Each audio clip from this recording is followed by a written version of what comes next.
문예지 탐구 방송 요즘 소설 이야기 23번째 이야기 시작합니다.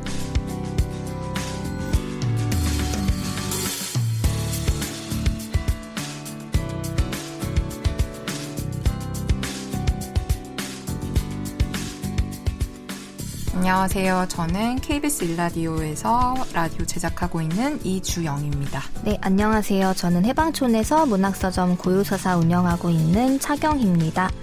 네, 오늘은 저희가 문학동네 101호 2019년 겨울호를 들고 왔어요. 개간지에 실린 김지연 작가의 단편소설 그런 나약한 말들, 그리고 조우리 작가의 단편소설 우리가 핸들을 잡을 때를 살펴볼 예정인데요. 문학동네 101호를 저희가 처음 들고 왔으니까 이 문학동네 101호에 대한 이야기부터 네, 하면 좋을 것 같아요. 되게 받으신 분들의 반응이 저는 좀 제가 겨우 반응을 항상 트위터에서 보지만 반응이 나름 뜨거웠던 것 같아요. 혁신호라는 이름으로 네, 이거 혁신호가 맞죠? 네, 그렇게 얘기하시더라고요. 네, 그래서 일단 색깔이 완전 이거를 계속 고수하진 않겠죠? 아마 디자인은 이거여도 뭔가 컬러 색은 바뀌겠죠? 자세히 모르겠네요. 네, 레몬색이에요. 네. 레몬색에 중간에 핫핑크 점이 찍혀 있고 하여튼 예전에 그 문학동네 표지는 작가들 사진이 네. 세로로 많이 있었던 것 같은데 그것도 없어졌고 어쨌든 되게 좀 모던한 느낌을 훨씬 더 강조한 일단 디자인이 바뀌었고요. 여기서 특집은 페미니즘과 퀴어 문학의 새로운 광장이라는 제목이 붙어 있습니다. 그래서 첫 장을 딱 펼치면 우리는 더 이상 누구도 죽기로 결심하지 않았으면 한다. 아무도 죽지 않은 문학을 위하여라고 글귀가 실려 있어요. 그래서 이 글귀를 읽은 사람들은 아마 설리 씨와 구하라 씨를 떠올릴 것 같아요. 네, 그리고 머릿말에도 강지희 편집위원이 머릿말을 썼는데 여기도 이제 그 설리와 구하라의 죽음에 대해서 언급을 하면서 우리 앞에 새롭게 펼쳐진 광장에서 여성들과 성소수자들이 동시대 감각 경험 관점을 기입함으로써 사회적 교착 지점을 돌파하고자 하는 그런 상황에 대해서 이야기를 하면서 이 문학동네 101호도 그 공동의 목소리가 교차하는 광장에 함께 서 있겠다. 이런 포부를 밝히고 있어요. 그래서 지금 현재 되게 문단에서 들끓고 있는 어떤 첨예한 이슈들에 대한 이야기를 담고 있고 앞으로도 담을 것이라는 그런 다짐처럼 저한테는 좀 들렸는데요. 그래서 신설된 코너 중에서도 크리티컬 포인트라는 어떤 담론에 대해서 메타 비평적 관점에서 접근하는 이 코너에서도 2010년대 중반 이후 한국 문학에서 가장 중요한 의제 중 하나인 독자 담론을 논의한다라고 하면서 더 이상 어떤 수동적이고 경직되거나 추상적인 독자가 아니라 유동적이고 구체적인 독자의 존재에 대해서 질문을 던지고 있고 좀 전보다 훨씬 더 사회 안에 좀 첨예한 담론으로 한 걸음 더 들어간 듯한 그런 인상을 저는 받았고요. 그리고 창작론 같은 경우에도 시 같은 경우에는 김한, 김행숙, 박세랑, 이수명, 이유성, 이현승, 정다연, 정은영, 조은, 최정래, 홍일표 현재 되게 활발하게 활동하고 있는 신진들과 중견 시인들의 시가 함께 실려 있는데 소설 같은 경우에는 신인 작가들의 작품으로 꾸려져 있어요. 기획 시점에서 단독 소설집을 출간하지 않은 작가라고 이야기를 하면서 김남숙, 김유담, 김지연, 김홍, 이미상, 이현석, 장유진, 조우리 작가의 작품을 실었는데 장유진 작가는 작품집이 나오긴 했지만 아마 기획 시점에서는 아니었던 걸로 기억을 하고요. 그리고 또 하나 한강 작가님이 작별하지 않는다라는 장편 연재를 시작하셨어요. 그래서 이 부분도 좀 주목해서 볼만한 내용인 것 같습니다. 네. 어떻게 보셨나요? 이번 네.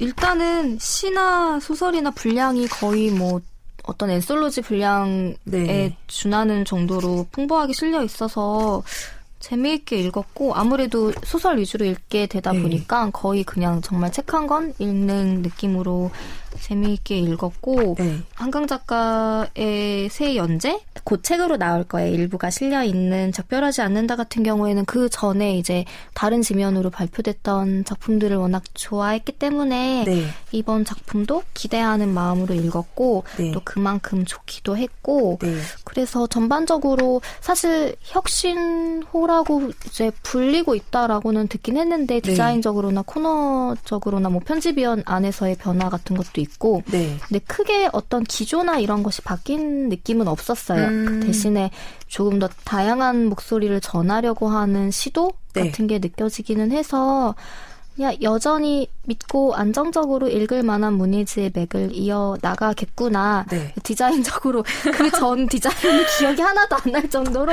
맞아요. 너무 강렬해요. 다 바뀌어서 지워버렸어. 그리고 사실은 페미니즘, 퀴어 이 두 단어가 작년, 재작년에 좀 많이 대두를 했었잖아요. 네.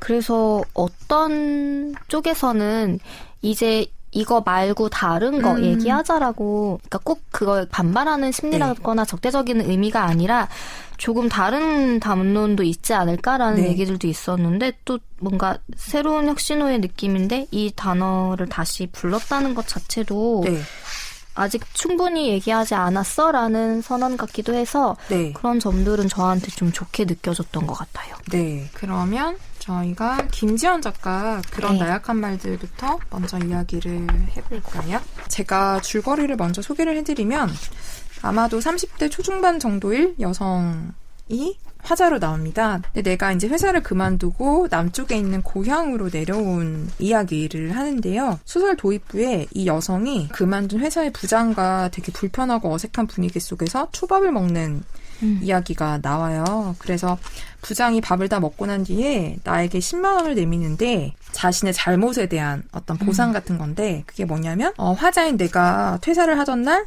짐을 챙기다가 잠깐 장례식을 다녀오는데 그 장례식에 다녀오는 그 사이에 나의 개인적인 외장하드를 부장이 다 포맷을 하고 자기가 쓰고 있었던 거죠. 그래서 부장은 뭐 회사 물품인지 알았다 미안하다 뭐 이런 식으로 약간 뭉을 치죠. 그래서 이제 거기에 대한 사과를 받는 장면으로 소설이 시작을 해요. 그래서 저는 무슨 회사 관련된 소설인 줄 알았더니 그게 아니라 그 외장하드에 담긴 10몇 년 동안 쌓였던 사진의 주인공에 대한 이야기인데요. 그 사진의 주인공은 고등학교 때 담임 선생님입니다. 네. 그리고 내가 퇴사하는 날 다녀왔던 그 장례식은 그 담임 선생님의 장례식이었고요. 나는 그 고등학교 때 2년 동안 그 선생님이 내 반에 담임을 해주셨고 그 여자 담임 선생님과 졸업 후에도 자주 만나고 연락하면서 가까운 사이를 유지해왔는데 최근에 1년 정도 연락이 뜸했고 그 사이에 선생님은 암투병을 하다가 사망을 하고 선생님의 아들이 나에게 이제 부고를 알려준 거죠. 그래서 이제 그 선생님의 사망에도 충격을 받고 그 선생님과의 사진이 다 사라진 거에도 충격을 받은 채 고향에 내려와서 자신의 친구인 이거 내가 아니고 정은이네요. 화자가. 화자가 난 줄 알았어요. 1인칭인 줄 알았어요. 죄송해요. 화자가 정은이에요. 네. 그래서 고향 친구인 혜수는 이제 정은의 초중고 친구여서 선생님과의 사연도 알고 있고 그 이후에 친했던 것도 알고 있는데 어쨌든 혜수랑 이야기를 하면서 선생님도 회상하고 선생님과 나의 관계도 한번 다시 곱씹어보고 상실의 마음 같은 것도 한번 들여다보는데 저는 김지연 작가가 약간 짝사랑을 잘 쓰는 작가 같아요. 저는 이것도 일종의 짝사랑이라고 생각을 하는데요. 무슨 완전한 에로스적인 사랑이라고 말할 수도 없고 애인이었다고 말할 수도 없고 짝사랑이라고 말할 수도 없고 완전히 그렇지만 함께 사랑했던 것 같지도 않고 약간 그런 미묘한 애정의 관계. 근데 내 인생에서 없어서는 안 돼. 너무나 소중한 사람에 대한 이야기를 저는 작전기에서도 약간 그런 비슷한 이야기가 있었다고 생각하고 그래서 역시 김지연 작가는 이런 말로 무엇이라고 딱 정의할 수 없는 그 미묘한 마음을 되게 잘 그려내는구나 그런 생각을 하면서 이걸 읽었었어요. 안에 뭐 당연히 너무나 좋은 디테일들이 많이 있고 그런 이야기들을 차차 함께 해봤으면 좋겠는데 그래서 그냥 이 작품은 딱 읽고 나면 김지연 작가의 그런 느낌이 좀 들면서 읽었던 것 같아요. 맞아요. 그런 정의 내릴 수 없는 관계에 대한 이야기라는 거에도 공감, 동의를 하고 네. 그리고 이 안에서 정은과 혜수가 오랜 친구 사이잖아요. 네. 그런데 뭐 이미 예전에 우정을 나눌 만큼 나눴기 때문에 지금은 서로가 다른 걸 너무 잘 알지만 네. 부딪히면서도 그래도 관계를 유지하는 그런 오랜 친구 특유의 무언가?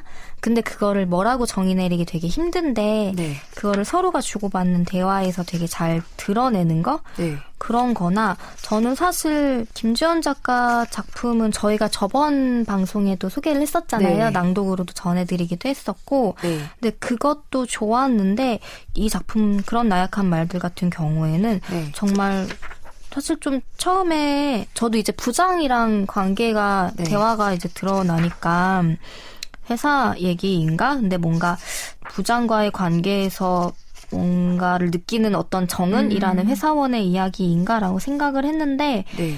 갑자기 어느 순간 그 외장하드 이야기가 나오고 그 사진이 없어져 버린 순간이 나오니까 네. 뭔가 갑자기 여기서 이 정은의 마음 같은 거에 네. 좀 확 이입이 되는 거예요. 네. 자기에게 소중한 사람이 죽었는데 그리고 그거를 채 수습하기도 전에 그 사람과의 추억이 다 사라져 버렸다라는 네. 것까지 이제 알게 되는 순간 네. 저도 최근에 좀 중요한 파일을 날려버린 경험이 있거든요. 네. 근데 이제 다행히 그 파일과 연결된 분이나 저나 어쩔 수 없는 일이야 라고 넘기긴 했는데 그것도 어떤 추억에 관한 것이긴 해서 네. 그래서 기록에 관한 것이긴 해서 그 마음이 어떤 애석함 같은 건지 확 와닿게 됐는데 네. 그런 게 되게 힘을 빼고 읽다가 어느 순간 치고 네. 들어오는 순간들이 있는 거예요. 이 소설 전반적으로.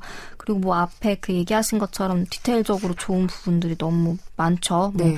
부장이랑 얘기하는데 그 자리가 불편하니까 옆 테이블에 막 말에 네. 대화에 귀를 기울였다 하는데 갑자기 옆 테이블 대화가 그냥 갑자기 다음 문장에서 네. 사투리를 쓰는 남매의 이야기이겠죠? 네. 그래서 그런 것들이 훅 들어온다던가 네. 그러니까 뭔가 사람이 정신이 이렇게 딴 데로 나갔다가 들어왔다가 집중했다가 회상했다가 이런 게 이 소설 안에서 너무 자연스럽게 왔다 갔다 하는 거예요. 네. 어떤 분절이나 무슨 그런 게 편집점 없죠. 없이 네. 그냥 슥 넘어가고 다시 들어오고 하면서 그러면서 정은의 마음이 왔다 갔다 하고 네. 혜수에 대한 생각이나 상처받은 것도 왔다 갔다 하고 네. 선생님에 대한 관계도 좀 재정립하는 결론에 이르는 게 그냥 너무 자연스러웠어요. 네. 다 모든 게 실제로 사람이 계속 그 생각만 어떤 한 가지 생각에 빠져있지 않잖아요. 네. 근데 어떤 일상을 살다가 그냥 끼어드는 생각들이 있고 같은 주제에 대해 계속 몇 날 며칠을 생각하면서 정리되는 순간이 네. 있다면은 그거 자체를 이 소설에 옮겨놓은 것 같아서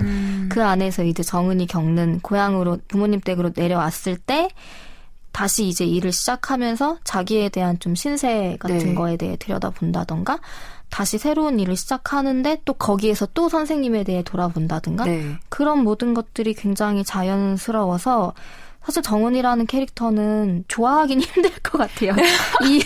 저는 좀 혜수의 그런 시원시원한 직설적인 말이 물론 혜수와 같은 삶이 좋다라고 할 순 없지. 그러니까 이쪽이 좋아라고는 할 수 없지만 네. 왜 그런 거 있었잖아요. 그 선생님의 장례식장에 가서 이제 막 20이 된 선생님의 아들한테 왜 나한테 선생님 암투명한 거 얘기 안 했냐고 서운한 티를 냈다든가 네.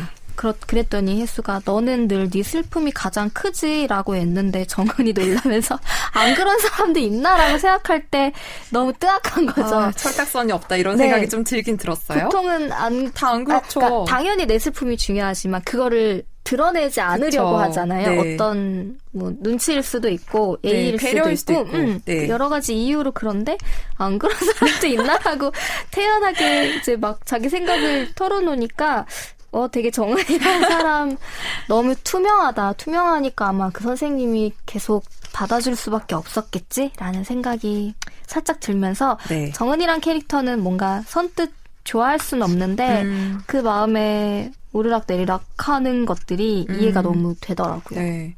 근데 정은이 되게, 그러니까 순진하다고 할 수도 있고 약간 진짜 그 투명함이 어떻게 다른 사람을 편하게 할 수도 있고 불편하게 할 수도 있고 매력적이게 보일 수도 있는데 그쵸, 선생님이랑 약간 그런 부분에서 닮았다는 저도 생각이 들었고 저는 이 정은이란 캐릭터에 되게 마음이 갔던 이유가 정은이 되게 솔직한 아이 같으면서도 약한 사람임이 많이 드러나잖아요. 네. 그리고 이 소설의 제목도 그런 나약한 말들인데 이 그런 나약한 말들이라는 문구가 선생님이 자신에게 정은에게 이제 둘이 나중에 성인이 된 뒤에 친해지면서 그런 나약한 말들을 많이 했다고 하는 회상하는 장면에서 그 단어가 나오는데 저는 그래서 정은의 나약한 마음들을 되게 숨기지 않고 드러내고 있어서 이 소설이 좋았던 부분이 더 컸던 것 같아요. 솔직히 현실에서 이런 친구 만나면 좀 답답하고 철없고 그럴 수 있죠. 근데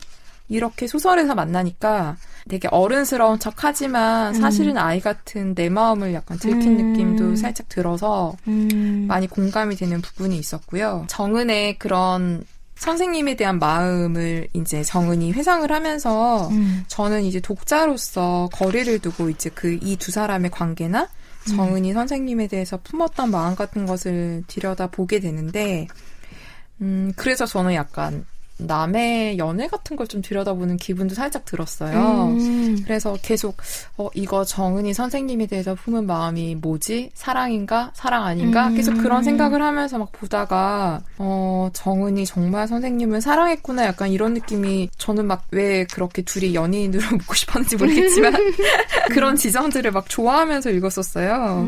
그리고 저는 특히 제가 가장 좋았던 부분 혹은 공감 갔던 부분이 정은이 고향에 내려와서 방문교사 일을 시작하잖아요. 네. 그래서 이제 부모들은 엄청 마음에 들어하지 않지만, 근데 이제 정은이 약간 넋놓고 살면서, 치약도 뭐 빠뜨리고, 뭐 핸드폰도 꺼뜨리고 막 그러다가, 가만히 주차해둔 남의 차를 이제 들이받죠. 그래서, 들이받은 차의 그 주인은 아이를 안고 있는 어떤 젊은 여자인데 거기서 이제 애는 막 정신없는 와중에 막 과자 먹다가 토하고 이제 난리를 치고 여자는 열받아서 남편한테 전화하고 이제 이런 식의 좀 혼란 속에서 보험회사를 둘 다 기다리고 있는데 여자가 이제 남편이랑 통화를 하다가 애한테 전화를 바꿔주잖아요. 근데 애가 되게 자랑스럽게 아빠 나 토했어 이제 이렇게 얘기를 하죠. 근데 그 순간 정은이 되게 느꼈던 나도 저런 사람 필요한데. 나도 누군가에게 전화를 걸어서, 저 미쳤나봐요. 사고 냈어요. 차 들이받았는데 자친제는 없는데 근데 병원 가봐야 되지 않을까. 막 이런 식의 되게 시시콜콜한 어떤 투정도 아니고 하여튼 뭣도 아닌 그런 이야기를 털어놓고 싶은 사람이 나도 있는데. 근데 그건 선생님인데. 근데 선생님은 돌아가셨네. 나한테 이제 없네. 약간 그 순간 느꼈을 약간 정은의 그 상실 엄청나게 저는 그 정은의 가슴에 큰 구멍이 뚫렸을 거란 생각이 들거든요. 그래서 그 부분이 되게 마음이 좀 아프면서 정은이 느꼈던 마음이 저한테 좀 확 왔었던 것 같아요. 네.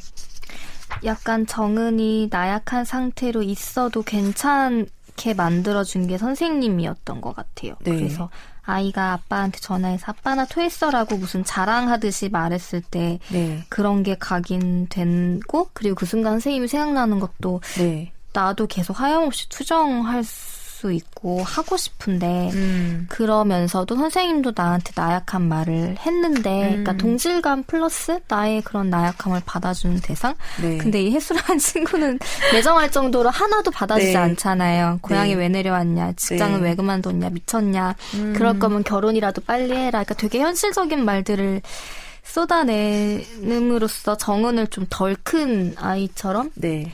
취급하는 그런 게 있는데 그러니까 정은이라는 존재가 계속 좀 어린애에 머무를 수 있게 만든 대상이 사실은 그러니까 이제 혜수의 말에도 동의를 해요. 네. 네 손으로 그 사진 없앴어야 되는 거라고 네가 끊어냈어야 해라는 말도 어떤 의미의 걱정인지 알 것 같고 그리고 둘의 대화에서 좋았던 거는 혜수가 결혼한다고 네. 선생님께 알렸더니 그 선생님이 한다는 말이 정은이는 어떡하니? 네. 그러니까 결혼한다는 제자한테 하는 말이 다른 누구는 어떡하니? 였고 네. 그 이유가 걔 맨날 그렇게 빌빌거리면서 사는데 너까지 결혼하면 어떡해? 라는 거라서 혜수는 이제 화가 나서 결혼식 오지 말라고 했다. 이런 네. 얘기를 정은에게 이제 와서 했더니 네. 그때 왜 말 안 했어? 라고 정은이 따지니까 네. 그땐 나 바빴어. 너 신경 쓸 겨를 없었어. 네. 라고 하지만 아마 일부러 얘기를 안 했겠죠? 네. 그랬더니 이제 정은은 또 그럼 그냥 계속 말하지 말지라고 네. 하거나 혜수가 이제 너 진짜 선생님 스토커 같아라고 했더니 화를 내니까 네. 혜수가 너 옛날에 선생님이 너한테 스토커 같다고 했을 때 그때 화냈어야 해라고 얘기하는 게 되게 왜 긴 시간을 같이 한 인연들이 있다면 네. 사실은 좀 넘어가는 말들이 있잖아요. 네. 근데 그게 나한테 계속 남아있고 그거를 다시 왜 집에 와서 대답하고 싶은 거 생각날 때 있잖아요. 네. 그게 집에 와서면 다행인데 막 3년 전에 했던 대화 갑자기 생각나면서 네. 아 그때 이렇게 대답했어야 되는데 라거나 아 그때 이렇게 얘기했어야 되는데 왜 갑자기 생각날 때가 있잖아요. 네. 근데 둘의 사이에서 그게 왔다 갔다 하는 게 너무 재밌는 거예요. 재밌기도 하고 그래도 다행인 건 정은과 혜수는 인연을 이어가고 있으니까 네네네. 그 순간들을 교정해주면서 네. 서로 만날 수가 있는 거죠. 그러니까 정은한테 혜수 같은 친구가 있다는 것도 너무 다행이고 맞아요. 좋다라는 생각이 들어서 네.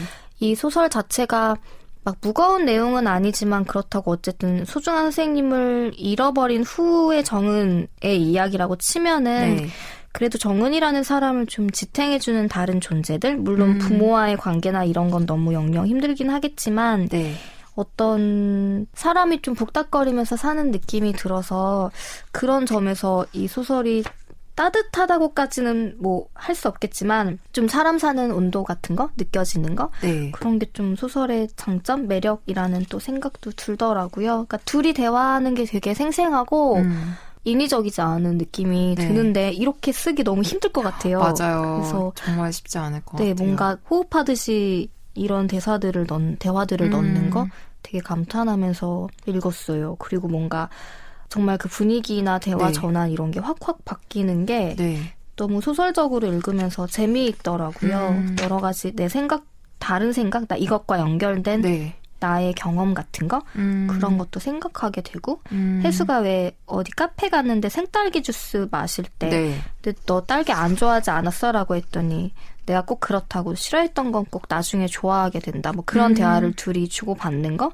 네. 그런 것도 굉장히 오랜 친구 사이에서 할 것 같은 대화들 그런 면에서 정말 사람과 사람 사이의 말들 그런 네. 거에 대해서도 생각하게 만드는 게 있는 것 같고 캐릭터가 독특하거나 특이하다고는 할 수 없는데 네. 보편적이면서도 진짜 뭔가 내 옆에 있는 사람 같고 나의 네. 어떤 면들도 이 안에 있고 그리고 마지막에 정은이 그래도 한 뼘 성장했다고 느낀 건 자기를 스토커라고 칭한 선생님이 아마도 두 사람의 관계에서 한 발을 뺀 건데 그게 선생님인 자신이 어른스러워 보이고 싶었지 않을까라는 생각? 그 네. 나이 어린 제자랑 왜 자꾸 같이 놀러 다니는 거야? 이렇게 선생님의 남편이 말했을 때 아, 네네네. 뭔가 선생님도 어른이고 싶어서 제자한테 그렇게 스토커 같다라고 하지 않았을까라고 정은이 그래도 선생님을 이해하려고 하는 거? 그런 거 보면서 아주 약간의 성장, 이해 이런 것도 좀 느껴져서 좀 유쾌했던 것 같아요.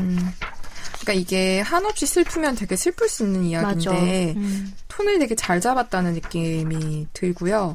진짜 이상한 따뜻함 같은 것이 안에 스며 있는 것도 저도 되게 좋고 정말 혜수가 있어서 다행이라는 생각도 동시에 네. 들었는데 저는 이 대사 되게 좋았거든요. 거의 마지막 부분인데 그 혜수가 정은은 데려다 준다고 하다가 뭐 데려다 줘 안 돼, 그냥 가, 뭐, 가지마, 이제 약간 계속 변덕을 부리잖아요. 그러면서 정신 차려라, 나 진짜 간다, 괜찮지? 라고 했을 때 정은이 괜찮아라고 하니까 혜수가 이렇게 얘기하죠. 안 괜찮으면 안 괜찮다고 말해야 해. 나는 고지고대로 다 믿을 거니까 꼭 말해줘야 해. 근데 저도 이렇게 말하는 친구면 정말 든든하겠다는 생각이 좀 들더라고요. 그래서 정은이랑 되게 정반대편에 서 있는 것처럼 보이지만 다른 방식으로 정은이를 아끼는 사람이 정은의 곁에 있다는 게 되게 좀 든든하다는 좀 느낌이 들었고 맞아요. 정은이 얼마나 선생님을 좋아하는지에 대한 그런 마음들이 저는 이제 계속 엿보여서 되게 좋았는데 그 중에 하나가 마지막에 또 혜수한테 이걸 묻잖아요. 나랑 선생님이랑 닮은 데가 있어?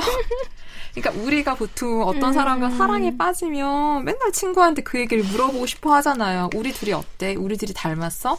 뭐가 닮은 것 같아? 그러니까 되게 유치하면서도 그 마음이 사실 너무 예쁜 거여서 그러니까 혜수는 또 그거를 그런 거 알아서 뭐해라고 하면서도 또 얘기를 해주잖아요. 저는 그런 거 보면서 좋아했던 사람이 세상을 떠나긴 했지만 그 남아있는 사람들끼리 하는 대화들이 여전히 너무 사랑스럽다 그런 느낌이 좀 들어서 계속 마음이 조금 따뜻해지는 그리고 그 나약한 마음들을 내보이는 관계에 대한 이야기여서 그런지 나도 좀 강한 척이나 괜찮은 척 하지 않고 나약한 마음들을 보여도 될 것 같은 약간 그런 마음까지 좀 주는 소설이어서 네. 되게 재밌게 읽었던 것 같습니다. 네.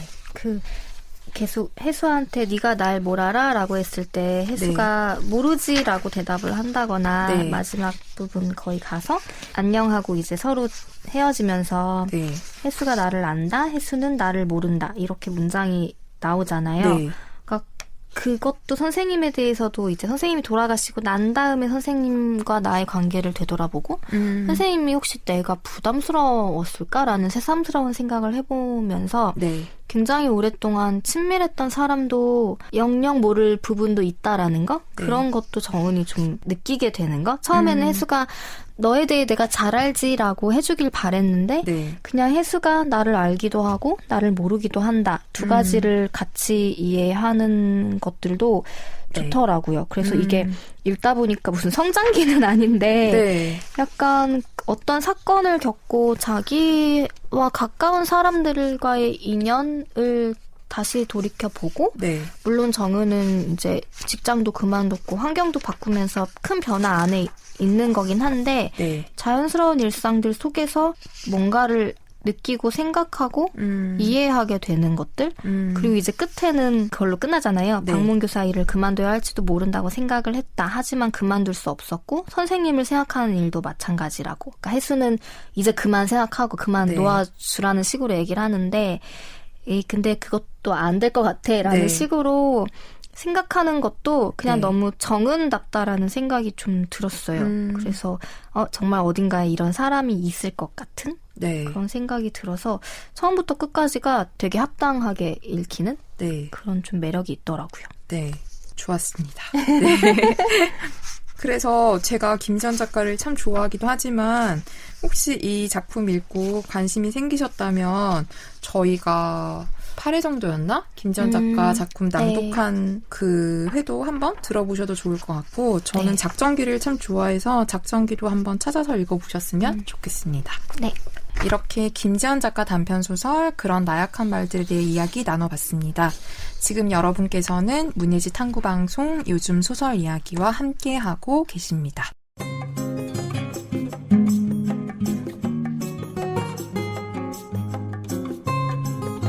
문예지 탐구방송 요즘 소설 이야기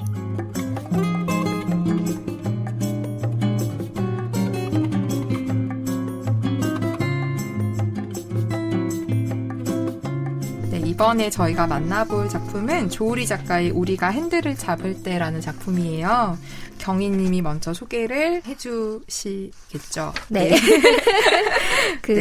이름이 조우리 작가인데 제목이 우리가 핸들을 잡을 때여서 그러네. 너무 귀엽더라고요. 물론 주인공 화자의 이름은 우리가 아니죠. 윤주라는 이름이 있지만 뭔가 조우리와 우리가 핸들을 이렇게 같이 나란히 있는 걸 보니까 일단 귀엽다는 인상을 받았는데 소설은 귀엽지는 않은데 좀 사랑스러운 구석이 있는 소설이었어요. 그리고 저는 그 최근에 나온 이 조우리 작가의 경장편? 경장편? 라스트 러브를 읽지는 않았어요. 근데 읽으신 분들이 엄청 그 아이돌 팬문화에 대한 이야기가 되게 생생하고 좀 공감하면서 읽을 수 있는 내용이라고 되게 귀엽다라는 평을 주변에서 하셔가지고 궁금해하고 있었는데 그러다가 이제 이번 단편으로 저는 사실 조우리 작가 소설을 처음 읽은 거예요. 근데 뭔가 이번에 문학동네에 실린 소설들이 거의 대부분 그런데 되게 자연스럽고 유려하고 매끈하다라는 생각을 좀 이미지를 많이 받았어요. 되게 서로의 스타일들은 다르지만 뭔가 이해가 안 되거나 여기 되게 튄다라거나 그런 게 되게 없어서 네. 전반적으로 이번 문학동네 거는 이제 요소야에서 뭐 소개할지 저희가 미리 한번 다 네. 읽어보잖아요. 네. 그때 조금 집중력이 좋았어요. 그 전에 약간 고생한 이제 시간들도 맞아요. 있는데 맞아요. 왜냐면 이제 되게 개성이 강한 것들이 오히려 한꺼번에 몰려있으면 읽기 좀 힘들 맞아요. 때도 있는데 네. 근데 이번에는 뭔가 다 자연스럽게 연결이 되는 느낌이어갖고 네. 그러다가 조우리 작가 이 작품이 제일 8편 중에 마지막에 실려 있거든요. 네. 그럼에도 뭔가 지치지 않고 자연스럽게 읽었고 그 끝에 여운이 좋았어요. 약간 따뜻하다라는 생각이 들었거든요. 줄거리는 조금 간단하다고 할 수 있는데 좀 웃겨요. 네, 일단은 이 핸들을 잡을 때 핸들은 자동차의 핸들을 얘기를 하는 건데 네. 상미라는 아마도 연인과 살던 또 다른 여성인 윤주라는 네. 캐릭터가 있고 인물이 있고 이 윤주가 상미와 운전을 하는 일 때문에 약간 다투게 돼요. 어딘가를 네. 카페를 찾아가는데 그 상미라는 친구는 운전할 때 굉장히 긴장을 하고 정석대로 해야 하고 사고가 날까봐 굉장히 걱정을 하고 그래서 신호에서 뭔가 끼어들기 같은 것도 못하고 네. 그런 일들 때문에 좀 다툰 다음에 엄마 집으로 이제 무작정 가서 3일째 되는 시점에 네. 그 3일 이후까지 이제 일어나는 일들인데 내려간 김에 이제 또 가사 도우미로 일을 하는 네. 엄마인데 입주 청소를 네. 그 입주 청소를 하다가 만난 금자 씨라는 중국인 분인 거죠.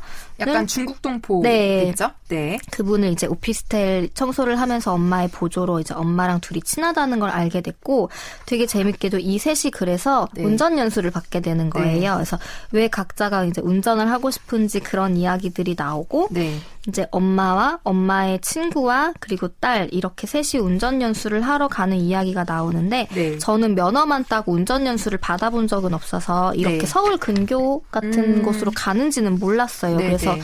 이 운전 연수하는 강사와 4명이 차를 타고 서로 네. 번갈아 가면서 이제 운전을 하기도 하고 네. 그 사이에 상미와 있었던 이야기 그리고 윤주라는 이 인물이 일을 그만두고 네. 뭐 조금 쉬는 텀에 네. 있었던 이야기 그리고 뭐 엄마에 대한 이야기도 나오고 금자 씨가 한국에 와서 어떻게 살았는지 그런 이야기도 나오고 인력사무소 사람들 이야기도 나오고 근데 그런 것들이 되게 좀 자연스럽게 버무려지면서 네. 약간 중간중간 각자의 이야기가 어느 한 사람한테 쏠림 없이 네. 좀 들어갔는데 네. 그게 약간 주는 느낌이 단조롭다고 하면은 나쁘게 느껴질 수는 있겠지만 조금 평화롭다라는 생각을 했어요. 읽으면서 다 각자의 뭔가 마음에 아픈 점도 있고 네. 어떤 그 운전 연수해주는 강사와의 트러블도 있고 한데 네. 그게 조금 위트 있게 넘어가는 부분들이 있기도 하고 마지막에 맞아요. 이르러서는 상미와도 어쨌든 굳이 뭐 화해를 했다 이렇게 할 순 없겠지만은 네. 그래도 다시 한번 풀어지면서 그 운전을 같이 하는 언젠가는 우리가 서로 번갈아 할 수 있겠지라는 네. 식으로 그 핸들을 누가 쥐느냐에 대한 이야기인데 각자의 이야기가 등장을 하는 게 좀 재밌더라고요. 네. 그래서 이제 여기 실린 다른 소설들도 각자의 장점들이 있지만 네. 이 이야기가 좀 여러 사람의 인물들이 조화롭게 등장하는 게 재밌었어요. 그리고 저도 개인적으로는 운전을 안 한 지 되게 오래되기도 했고 네. 이 운전을 하면은 무엇이 좋겠다라고 얘기하는 이유들에 대해서 엄마 같은 경우에는 그 인력사무소 사람이 데려다 주는 거 좀 네. 싫어가지고 네. 그리고 이 중국 동포인 금자 씨 같은 경우에는 혼자 여행 있고 싶죠. 혼자 네. 있고 싶기도 하고 여행 가서 자유롭게 다니고 싶어서 그리고 윤주는 뭔가 상미 대신에 운전대를 잡으면 트러블이 없을 수도 있지 않을까? 네. 그런 생각을 하기도 하고 그런 각자의 입장이 핸들이라는 거로 이제 엮이면서 들어가는 게 좀 재미있었어요. 그래서 좀 편안하게 읽으면서도 각자의 인물의 입장을 생각해 보게 되는 그런 게 어떤 특별한 이야기는 없지만 좀 흘러가듯이 읽으면서 네. 좀 마음에 약간 따뜻하게 남는 그런 것들이 있더라고요. 그리고 이제 당연히 그 안에 등장하는 뭐 마라탕이라는 네. 소재라던가 그 마라탕 때문에 또 무슨 일이 사소한 네. 일이 있기도 하고 그 인력사무소 얘기 같은 것도 네. 너무 웃기기도 하고 그래서 전반적으로 좀 물 흐르듯 읽지만 사이사이에 들어가 있는 요소들은 되게 뭔가 재미있게 잘 활용됐다라는 생각을 했습니다. 트렌디한 음식이 나오죠. 맞아요. 마라탕. 진짜 요즘에 저는 한 번도 안 먹어봤어요. 아, 근데 요즘 20대들이 정말 좋아한다고. 네. 저도 좀 뒤늦게 먹어서 네. 나쁘진 않은데 네. 저는 중독될 것 같지는 않았어요. 왜냐면 저는 네. 고수 이런 것도 그렇게 좋아하진 않거든요. 먹기는 먹는데 저도요. 네. 뭔가가 하나가 지배하는 맛을 그렇게 네. 좋아하진 않아서 근데 왠지 앞에 막 마라탕 나오는데 그 마라탕이 심지어 네. 윤주가 엄마한테 소개한 게 아니라 엄마가 막 맞아요. 윤주한테 해주잖아요. 네, 그러니까 금자 씨를 통해서. 네. 그분이 이제 되게 맛있는 마라탕 조미료? 네, 네. 소스 같은 네. 거를 갖고 오게 되면서 네, 네. 그래서 뭔가 엄마가 그리고 또 운전 연수를 먼저 하자고 맞아요, 하는 근데 그게 맞아요. 되게 재치 있어요. 네, 네, 네. 이제 딸을 살살 꼬시는 느낌도 네. 들고 너 그럼 네가 운전하면 상미랑 잘 지낼 수 있지 네. 않아? 이런 식으로 얘기를 한 게 꼬시는 느낌이어서 근데 엄마의 속내는 셋이 모여야 할인받을 수 있어. 그래서 됐다 금자야. 네. 약간 이런 느낌으로 네. 하는 게 그러니까 엄마 세대 캐릭터 좋아. 네. 그리고 이 왜 중국에서 온 한국에 결혼하러 한국에 네. 그러니까 어떤 결혼을 목적으로 온 건 아니지만 네. 연인이었던 한국 남자와 좋은 시간을 보내고 네. 결혼에 이르렀는데 막상 한국에 온 그 남자는 내가 생각한 사람이 아니었어. 근데 그게 왜 아니었는지 깨닫게 되는 그런 에피소드도 네, 좋았어요. 맞아요. 그런 것들이 되게 관찰력이 좋다라는 생각을 좀 했던 것 같아요. 그리고 중국에서 온 그 입주 청소하는 네. 사람이라고 했을 때 우리가 떠올릴 수 있는 어떤 편견에 네. 있는 인물이 있잖아요. 네. 근데 이분은 여기 금자 씨는 경제적으로 그렇게 어렵지 않고 오히려 자기의 좀 자유로움을 위해 돈을 열심히 벌려고 하고 맞아. 운전 연습도 하려고 네. 하고 강사에게 또 무례한 강사에게 당당하게 사과를 요구할 줄도 알고 네. 근데 그런 게 별로 자기적이지가 않더라고요. 네. 그래서 뭔가 관찰력이 좀 좋은 소설이다라는 생각이 들더라고요. 맞아요. 여기 나오는 그 여자 셋 중에 오히려 가장 어린 젊은 내가 제일 약간 끌려다니고 보수적인 것 엄마랑 같고. 네, 엄마랑 금자 씨가 되게 씩씩해요. 맞아. 되게 힘이 넘쳐요. 저도 그 점이 되게 마음에 들었고 맞아요. 그래서 읽으면서 그런 에너지가 끝까지 느껴져서 읽고 나서도 되게 좀 힘이 남는 그런 맞아요. 느낌이 들어서 좋았고 아까 그 말씀하신 진짜 그 마라탕 이렇게 트렌디한 20대들이 좋아하는 음식을 엄마가 소개한다는 거 그리고 금자 씨의 캐릭터 그것도 저도 마찬가지로 되게 재밌었어요. 근데 좀 궁금하긴 했어요. 왜냐하면 저는 이렇게 세 명이 모이면 할인해 주는 건 잘 모르거든요. 저도 그리고 이건 약간 손자 받는 줄 알았어요. 네, 그리고 약간 시간별로 돈을 받는데 그러면 이렇게 3시 가면은 시간이 너무 모자라는 하여튼 그냥 막 괜히 그런 현실적인 생각을 하면서 약간 읽긴 읽었는데 진짜 이렇게 약간 교회를 나가긴 해요. 나가긴 하는데 이렇게 밥 먹으면 또 시간이 돈인데 괜찮나 약간 이런 생각도 약간 들기도 하고 그래서 막 저는 약간 제 실생활이랑 계속 연관해서 읽느라고 조금 약간 다른 방식으로 이야기를 좀 읽어나갔던 건 있는데 어쨌든 이 금자 씨가 다 엄마랑 나는 장롱 면허잖아요. 근데 금자 씨는 지난주에 운전면허 딴 사람답게 운전 너무 잘하고 막 그 마지막에 강사한테도 제일 통쾌하게 하고 이런 것도 좀 재밌었고 사실은 저도 여기서 가장 좋았던 거는 금자 씨가 자기가 사랑하는 남자와 행복하게 살려고 이제 한국에 왔다가 이 남자에게 실망하게 된 저는 그 에피소드가 사실 제일 좋았거든요. 맞아요. 네. 근데 이게 네, 저도 되게 놀라운 관찰력이라고 생각한 게 이 에피소드를 잠깐 소개해드리면 그 청금자 씨라는 이 금자 씨가 자신의 애인이었던 그 한국 남자와 이제 입국해갖고 살림을 꾸릴 집에 짐을 갖다 두고 저녁으로 돼지갈비를 먹으러 식당에 가요.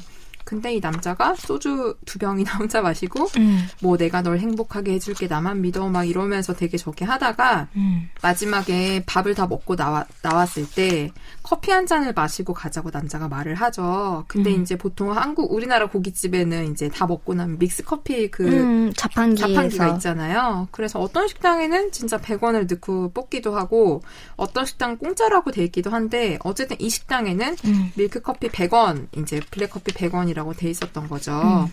그래서 이제 여기는 돈을 넣고 이제 커피를 뽑는 건데 근데 이 남자에게 동전이 없었던 상황인 거죠. 그래서 금자 씨는 남자한테 돈이 있냐고 하니까 남자가 돈이 없다고 얘기하면서 뜻밖의 이런 얘기를 해요. 돈이 왜 필요해? 그래서 금자 씨가 좀 놀라죠.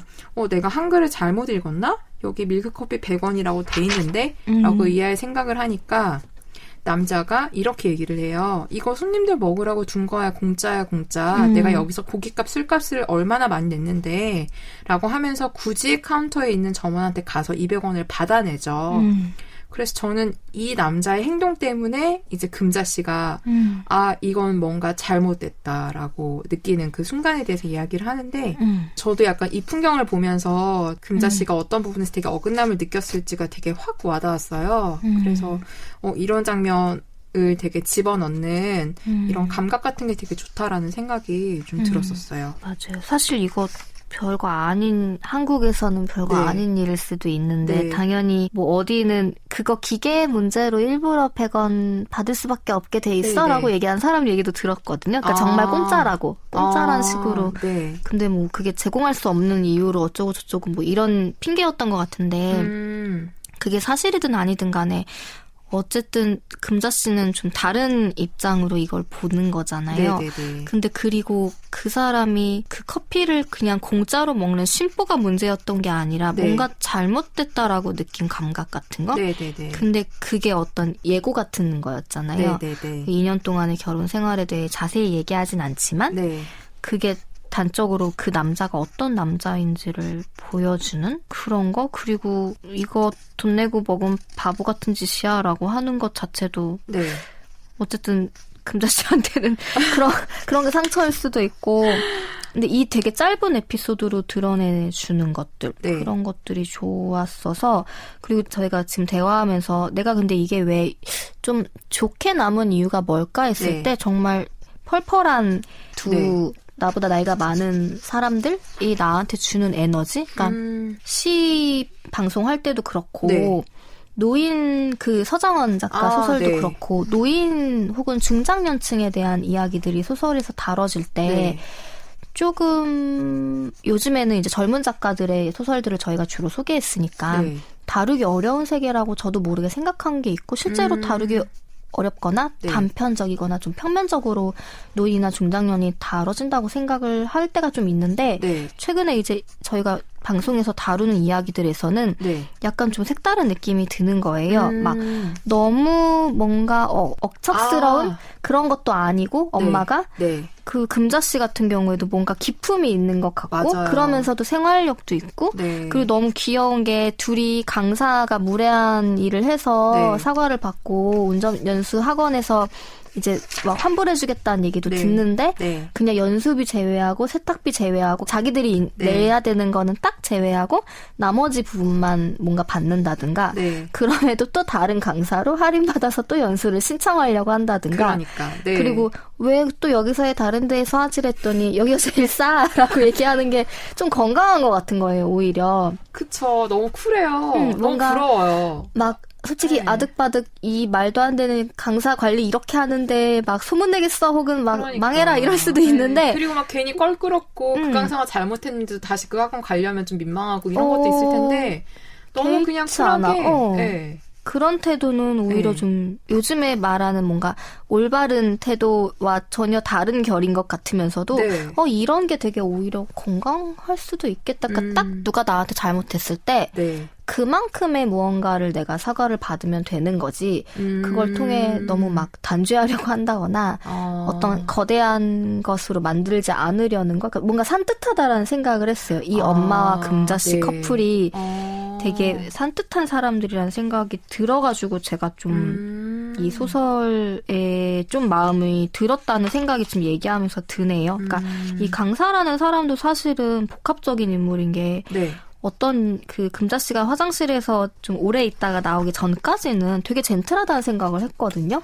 뭔가 칭찬도 네. 많이 하고 밥 먹을 때도 따로 앉으려고 한다거나 네. 그렇게 우리가 상상할 수 있는 백발의 아저씨가 하는 태도랑 좀 다르네라고 네. 생각했는데 약간 아니나 다를까 자기가 불리한 상황이 네. 오니까 갑자기 강사는 싫어요. 네. 나쁘게 구는데 그래서 이게 만약에 처음부터 불쾌한 강사였으면 이 사람을 어떤 악의 캐릭터로 봤을 것 같은데 앞의 느낌은 좀 그러지가 않아서 네. 그냥 이것조차도 좀 평범한 악 같은 느낌인 거예요. 우리 주변에 그러니까 어떤 자기 마음에 드는 수강생들한테는 네. 최대한 뭐 젠틀한 모습을 네. 보일 수도 있을 텐데 조금만 뭔가 자기를 거슬렀을 때 바뀌는 사람 네. 그리고 되게 무례하잖아요. 뒤에서 금자 씨가 네. 운전하는데 그냥 빤히 보고만 그러니까요. 있다라든가 차 안에서 담배를 피려고 한다든가 네. 차 밖으로 막 침을 뱉고 욕도 하고 네. 막 이런 그러다 갑자기 진짜 무슨 냄새냐고 마라탕 소스에 대해 네, 네. 그러니까 되게 갑자기 뭔가 전환이 되는 순간들 이 무례를 우리가 어떻게 대해야 되지라고 생각한 거 왜냐하면 그 전에 밥도 한 상에서 먹은 사이잖아요. 네, 네. 근데 그거를 엄마와 금자 씨가 너무 산뜻하게 처리하는 것 같아요. 맞아요. 그래서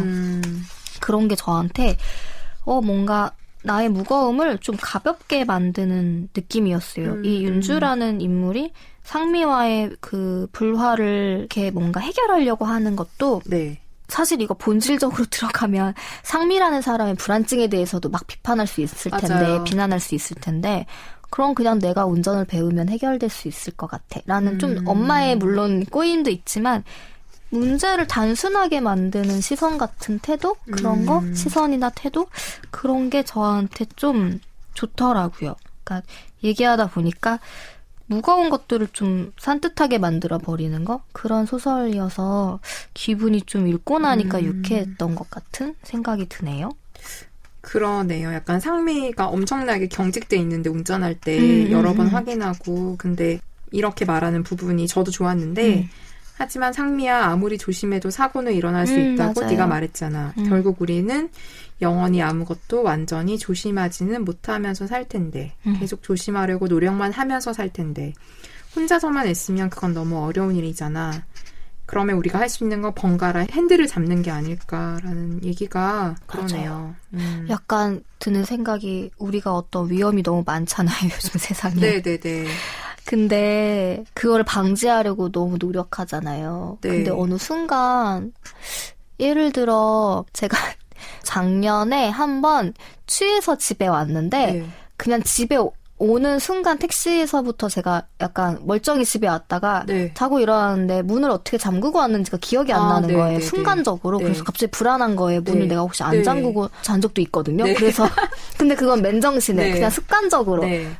좀 이따 나가야지 이러고서 안 잠근 적이 있어요. 다음날 좀 화들짝 놀란 적이 있는데 네. 근데 그날 이제 일어나서 문을 점검하러 갔더니 제가 문을 원래는 이제 번호키 하나만 잠그고 네. 자거든요. 그거에 안전바에 밑에 그 걸쇠까지 다 잠그고 잔 거예요. 네. 근데 좀 짠한 거예요. 그쵸. 뭔가 그 무의식 무의식이, 중에도 내가 네. 너무 애썼고 나 네. 심지어 평소에 또 그렇게 안 잠그는데 네. 근데 우리 너무 애쓰잖아요. 네. 그런 게 좀 생각났어요. 네. 당연히 위험해. 네. 조심해야 되고 위험한 상황에서는 조심할 수 있으면 제일 좋은데 우리가 할 수 있는 일이 우리를 올가맬 수도 있다는 생각이 들면서 상미는 좀 조심할 수 있는 상황에 대해 최선을 하는 사람이고 윤주는 좀 그런 게 약간은 답답한 네. 사람인데 그 해결책이 좀 좋은 거죠. 막 네. 우리가 서로 할 수 있는 만큼 짊어지면은 좋지 않을까라는 거? 그게 여기서는 이제 핸들을 같이 잡자라는 의미인 거고. 네. 근데 그런 게 조금 뭔가를 가볍게 만들어주는 게 있었던 것 같아요. 그래서 하나도 불안하지 않을 수는 없지만 불안을 같이 덜 수 있는 방법을 찾는 태도 같은 네. 것들? 그리고 그런 뭔가 불안해하지 마가 아니라 그냥 좀 불안을 나눠지자 번갈아 핸들을 잡자라는 그 말도 뭔가를 교정하려고 하지 않고 그것도 받아들이는 네. 것도 좀 있는 것 같고 어떻게 보면 금자라는 사람과 한국에서 살기 어려울 수 있잖아요. 네. 근데 그거에 대해 되게 바른 자세로 사과를 요구하는 거 그런 거 그 강사의 말을 어느 순간 또 녹음까지 하고 있었던 너무 산뜻하게 너무 든든한 언니야. 그래서 약간 이게 막 인위적인 어떤 걸크러쉬 캐릭터도 아니었던 네, 것도 네. 좋았던 것 같아요. 너무 과하게 금자라는 캐릭터를 서사를 부여하지도 않으면서 되게 바른 순간들 그런 게 좀 그러니까 어느 한 인물이 주인공이란 생각이 좀 덜 들었던 네. 그런 소설이네요. 제가 하나 궁금한 부분이 있는데요. 네. 교회로 나가서 운전연수하고 음식을 쌈밥 정식을 먹잖아요. 네. 근데 그 식탁에서 내가 이모 물 드릴까요 하면서 이모라고 부르잖아요. 네. 근데 여기서 이렇게 나와요. 금자 씨한테 이제 이모라고 부르는데 엄마의 친구를 이모라고 부르는 건 낯선 일이 아니었다. 나에겐 피가 섞이지 않은 많은 이모들이 있었고 이모라는 말은 내가 그들에게 친밀함을 드러내는 표현이었다. 하지만 금자 씨를 이모라고 부른 건 그 때문만은 아니었다. 분명 내가 알고 있는 만큼 금자 씨도 알고 있을 것이다. 이게 무슨 의미일까요? 저도 이 부분 잘 모르겠더라고요. 네, 그래서 약간 무슨 또 비밀이 있나? 이 엄마의 어떤 그런 삶에 약간 갑자기 그런 생각이 들었는데 궁금하더라고요. 네. 단서가 되게 명확하게 나와 있는 건 아니죠? 저도 어떤 의미가 있어서 뒤에 그 네. 얘기가 나올까라는 생각을 하기는 했거든요. 네. 근데 결국 나오지는 않았죠. 네. 저는 그래서 엄마랑 금자 씨랑 커플인가? 또 이 생각도 살짝 했는데 왜냐하면 엄마가 금자 씨 어깨를 감싸니까 뭐 잘 부탁드린다. 근데 그거 아닌 것 같고요. 그쵸? 네. 그냥 네. 금자 씨가 한국에 온 지 많이 오래된 건 아니죠. 이게 네, 2년 맞아요. 살고 이혼한 다음의 이야기니까. 네. 그래서 저는 이모라는 말이 한국인한테 통하는 친밀함의 표현은 누구나 알고 있는 거잖아요. 네네. 근데 금자 씨한테는 그게 조금 더 큰 의미이려나 정도까지는 생각을 했거든요. 그러니까 뭔가 처음 만나는 사이이지만 조금 더 우리랑 가깝게 인정해주고 싶은 태도였을까? 정도만 생각을 했던 것 같아요. 그러니까 뭔가 저도 뒤에 금자 씨와 엄마의 다른 에피소드 같은 게 있으려나 싶기는 했는데 이 왜 강사한테 엄마가 네. 우리 애랑 제 동생이랑 오늘 잘 좀 부탁드려요 이렇게 얘기하잖아요. 네네. 그러니까 제 동생이라고 얘기하는 게 아니면 그런 건가? 지금 강사한테 진짜 자기 동생이라고 소개해서 일부러 그런 건가? 그러니까 조금 그냥 다른 훨씬 더 친밀한 표현이라고 그러니까 통상적인 그냥 식당에서 이모 이렇게 부르는 것 이상의 무언가 친밀함이라고 그렇구나. 생각했던 것 같기는 하다. 크게 적인 아닌 것으로. 아니면 정말 쓸데없는 게 네. 학원에서 그 살인해주는 게 가족만 된다고 했나? 혹시? 타인은 안 되나? 근데 너무 이름이랑 이런 거 할 때는 맞아요. 그건 아닌 걸로. 너무 네. 과한 상상. 네. 그랬습니다. 네, 이렇게 조우리 작가의 단편소설 우리가 핸들을 잡을 때에 대해 이야기 나눠봤습니다. 문예지 탐구방송 요즘 소설 이야기 이번 시간에 이어서 다음 시간에도 문학동네 2019년 겨울호에 실린 이미상 이현석 작가의 단편소설 저희 소개해드릴 예정이고요. 조우리 단편소설 우리가 핸들을 잡을 때 일부를 경희님이 낭독해드리면서 저희는 다음 시간에 인사드리겠습니다. 들어주셔서 고맙습니다.